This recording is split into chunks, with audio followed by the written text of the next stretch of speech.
El hambre en las expediciones a América. Atención, las personas que todavía no hacen nada. Cuando los españoles o los portugueses llegaban a las costas americanas, se encontraban muchas veces con pobladores que tenían agriculturas muy primitivas. El principal alimento de la gran mayoría de los pueblos de Centroamérica y del norte de Sudamérica era, no debería tomar mate yo, el casabe, una especie de torta de harina y mandioca. Se me hace agua la boca. De harina y mandioca no, de harina de mandioca. Esta comida era de trabajosa elaboración. Me vuelvo loca haciendo estas tortas de harina de mandioca. Decía, no sin rima, el ama de casa de Centroamérica. Y muchas veces no alcanzaba para alimentar a los recién llegados, quiero decir, a los españoles, que venían con hambre atrasada. Ni el mar te abre el apetito. Los expedicionarios, hasta que pudieron cultivar la tierra por sus propios medios, se dedicaron al saqueo o a buscar otros lugares. Directamente, cuando no había comida en un sitio, se iban a otro, en un gesto de sublime inteligencia. Pero en la búsqueda, durante el trayecto, padecían hambre. En algunos lugares, como por ejemplo en la selva, los recursos alimenticios son mínimos, ¿no? Además, no podían adaptar a las regiones tropicales lo que traían, como el trigo, la vid o el olivo. Tampoco servían no servía la acumulación de alimentos, sino no tenía mucho sentido llevar toneladas y toneladas de carne chancho desde España, porque los calores de aquellas latitudes hacían que se pudriera el bizcocho. Bizcocho no es que llevaran bizcochos de grasa, sino que bizcocho se llamaba, quiere decir eso, bizcocho quiere decir cocido 2 veces. Cocido 2 veces era un pan que soportaba mejor el tiempo y las inclemencias del clima. Se pudría más lentamente, pero se pudría. Y hasta la carne salada se pudría en la selva o en aquellos climas.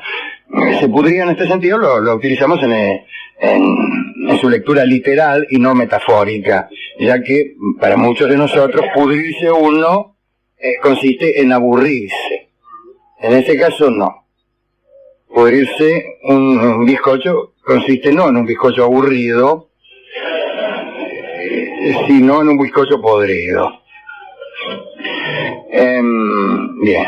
Ante situaciones así, había que vencer todas las repugnancias, discúlpeme. Podía verse aquellos hombres buscando algún bicho, alguna raíz, arañando frenéticamente la tierra en busca de algo que llevarse a la boca, algo que comerse sería mejor decir.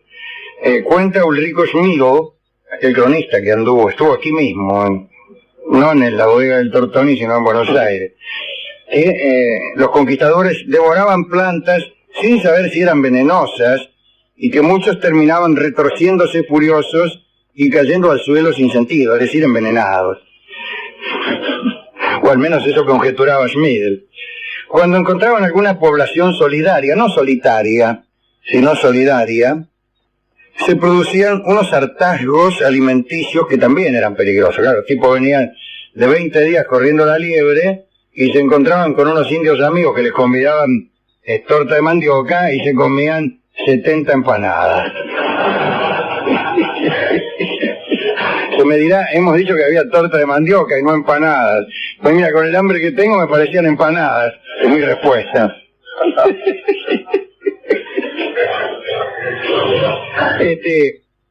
Cuenta Arciniegas, me refiero a Germán Arciniegas, que los hombres se inflaban, también en el sentido literal, ¿no? Tampoco aquí se alude al aburrimiento, y se desinflaban tan violentamente que la debilidad posterior al hartazgo era total. Hay historias espantosas, ¿no? Miembros de la expedición de Hernando de Soto, amigo de este programa, y creador de marcas de automóviles, miembros de la expedición de Hernando de Soto peleaban por la posesión de lenguas y sesos de caballos que llevaban mucho tiempo muertos. Ajá. La sangre de los caballos podía ser también un buen recurso. Los hombres de Gonzalo Pizarro, que quedaron en tierra cuando Orellana se aventuró por el Amazonas, remediaron el hambre sangrando a los caballos una vez a la semana. Bueno, lo mismo hacían los mongoles, según se ha dicho alguna vez, aunque no en este programa. Esta sangre la bebían mezclada con hierbas. Tampoco se despreciaban iguanas ni serpientes, me refiero a su uso alimenticio. Como sabemos, la carencia de vitaminas, debido a la ausencia de verduras y frutas, traía el escorbuto, que como sabemos ahora, ellos no sé si lo sabían. En esos tiempos apenas si tenía alguna sospecha acerca de esa enfermedad, pero se conocían de sobra los efectos. Se hinchaban y llagaban las encías. Estas hinchazones producían, disculpen ustedes, un olor fétido. Los dientes se caían. En una segunda fase, el mal se propagaba a los miembros y las piernas se ponían negras. Un asco. Otro problema era la sed. A nuestro amigo Álvaro Núñez Cabeza de Vaca y a sus hombres, cuando se lanzaron una vez al mar en barcas improvisadas, esto fue en América del Norte, después de la expedición de Pánfilo de Narváez, que iba a buscar oro donde no habían visto oro nunca. Bueno, se lanzaron una vez al mar en barcas improvisadas y se les pudrió el agua, agua que habían puesto en unas botas que habían fabricado desollando las patas de los caballos. No es para todos la bota de potro, dijo Álvaro Núñez Cabeza de Vaca cuando vio que el agua estaba podrida. Parece que no las habían curado bien aquellas botas. Después de 5 días sin probar absolutamente nada de agua, algunos tomaron agua salada y ya se sabe lo que le sucede a aquel que estando en el mar sin agua se toma el agua salada. Te morís. Mejor dicho, se muere. Y estábamos hablando de lo que le sucede al que toma agua salada, no de vos. Y todos murieron sin excepción, dice el cronista, siendo este último inciso un énfasis. En aquellas situaciones de hambre se produjeron casos de antropofagia. Un caso es el que cuentan algunos cronistas con motivo de la más tremenda hambruna que se desató en el Buenos Aires de Pedro de Mendoza. Entre esos cronistas, no entre los cronistas, sino entre los escritores, está Mujica Lainez, que tiene un bellísimo cuento.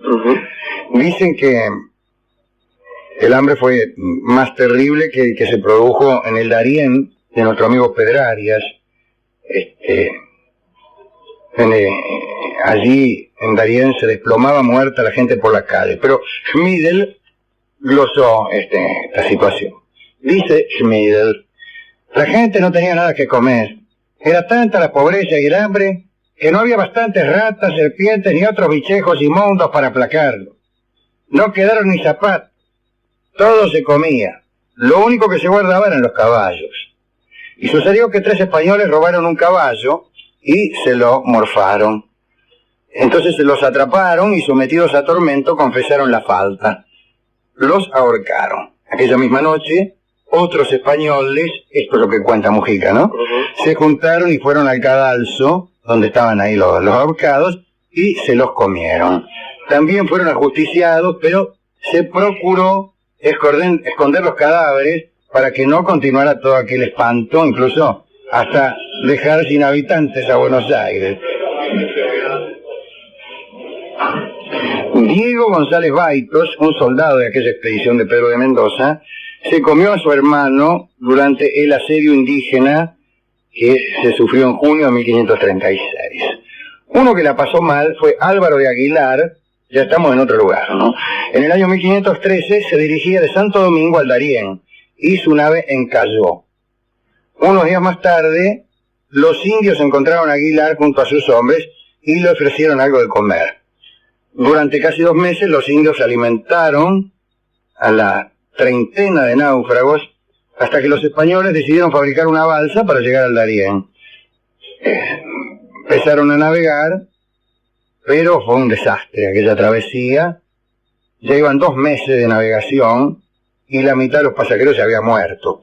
Y un día una nave español comandada por Pedrarias Dávila, recuerden, era el enemigo de ¿cómo se llamaba? El que cruzó el istmo de Panamá, el que descubrió el Océano Pacífico, ¿cómo es? ¿Sí? Bueno, el enemigo de ese era un tipo que viajaba siempre con su ataúd. Pedrarias. Se había salvado de una tremenda enfermedad creo mejor que incluso lo habían ya puesto en el ataúd, lo habían creído muerto, y el tipo en medio del velorio dijo, tenga mano. Tenga mano es un buen decir para un muerto que resucita y ve que están todos ahí. Bueno, ese era Pedrarias Dávila.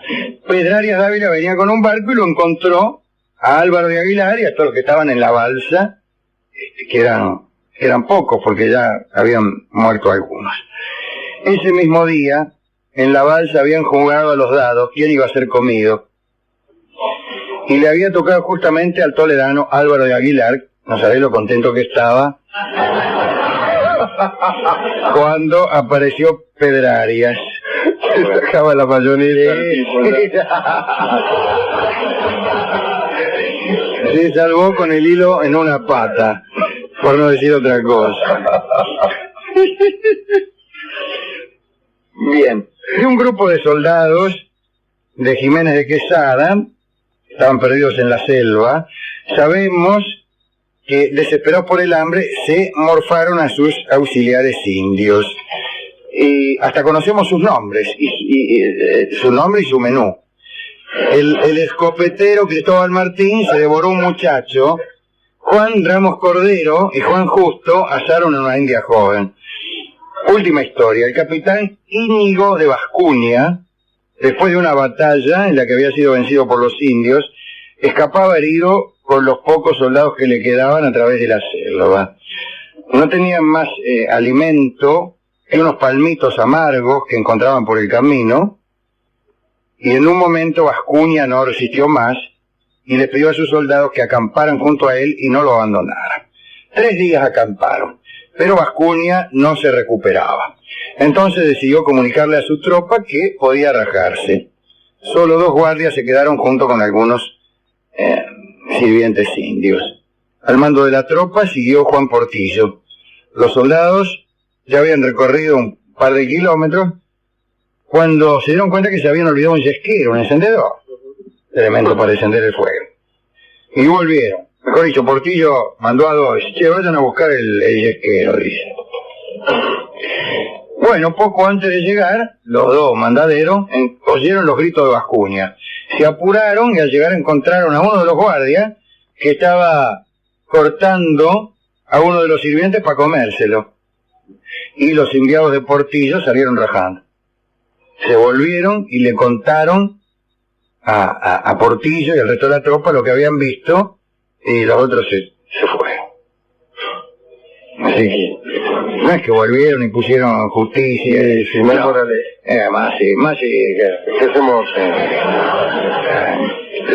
la última historia sobre historias de hambre. Y es verdad que había que vencer la repugnancia, pero ya empezaban los líos en la navegación, como hemos dicho no hace mucho, porque efectivamente por ahí el agua se volvía imposible de tomar por distintas razones, se pudría la galleta, etcétera, entonces ya se ponía bravo el asunto en alta mar, había que esperar que lloviera. Así que cuando llegaban ya los tipos venían con gravísimos problemas. Pero es erróneo pensar que la mayoría de las travesías estaban destinadas a encontrar comida. En realidad estaban destinadas a encontrar riqueza, y ahí es cuando sobrevenía por ahí una enorme dificultad para conseguir el morfino. En cuanto a a la necesidad de vencer la repugnancia, hay quienes han escrito, ¿cómo se llama ese libro de Marvin Harris? Se llama Bueno para comer. Es un libro interesantísimo acerca de los hábitos alimenticios de los pueblos, incluso con sus correspondientes alimentos tabú. Principiando por la carne humana, natural. Sí, claro. Así que el que quiera puede leer ese libro de Marvin Harris, que abre el apetito ese libro, no así esta crónica. ¿A quién dedicar esta charla acerca de dificultades con la alimentación de los conquistadores? A Mujica Lainez. A Mujica Lainez, que ha escrito un bello cuento en Misteriosa Buenos Aires, creo que es, se llama El hambre, ¿no? El hambre, se llama el cuento, sí. Bello cuento. A nuestro amigo Ulrico Schmidl, que ha escrito unas bellas crónicas, y que ha sido inspirador de Mujica, ¿no? Seguramente. A los pobres chilenos que comían de menú. Claro. No hemos hablado aquí del alemán que fue a Brasil, ¿cómo se llamaba? Hans Staden, que anduvo ahí con unos indios que eran muy caníbales, ahí en las costas del Brasil. Los indios, ¿cómo se llamaban? Me olvidé, del mismo modo que me olvidé cómo se llamaba tan luego el descubridor del Océano Pacífico. Ya, ni bien termine con esto, voy a ocupar uno o dos esos en la recordación de este amigo de este programa, que tenía un perro que lo siguió al cadalso. Pero bueno, me acuerdo de eso y no del nombre, ni del nombre del perro, siquiera. Como que no, el nombre del perro nunca lo supe. En ese tiempo los perros no tenían nombre como en el campo. ¿Quién le va a poner nombre a un perro? Claro, pero una persona ahí, un lechuguino le pone nombre al perro. Sí. Un perro es un perro en el campo. Cuira, le dice, cuira perro.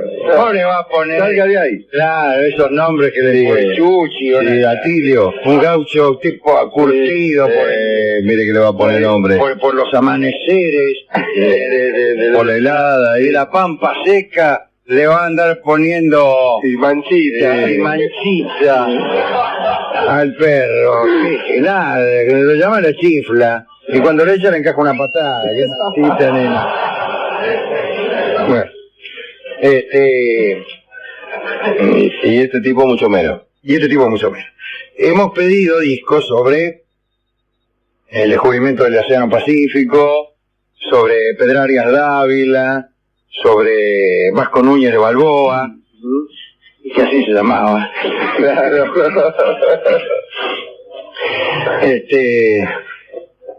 Y sobre dificultades alimenticias en general, y nos ofrecieron algunos tangos.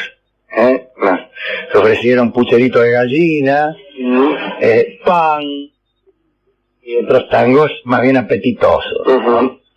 Y hemos elegido, para morfar la carta, Fondín de Pedro Mendoza, ya que alude al Fondín, es donde se morfa, y a Pedro Mendoza, que era ni más ni menos que el jefe de la expedición, en cuyo transcurso fueron colgados 3 españoles por morfarse un caballo y 2 por morfarse a los 3 españoles.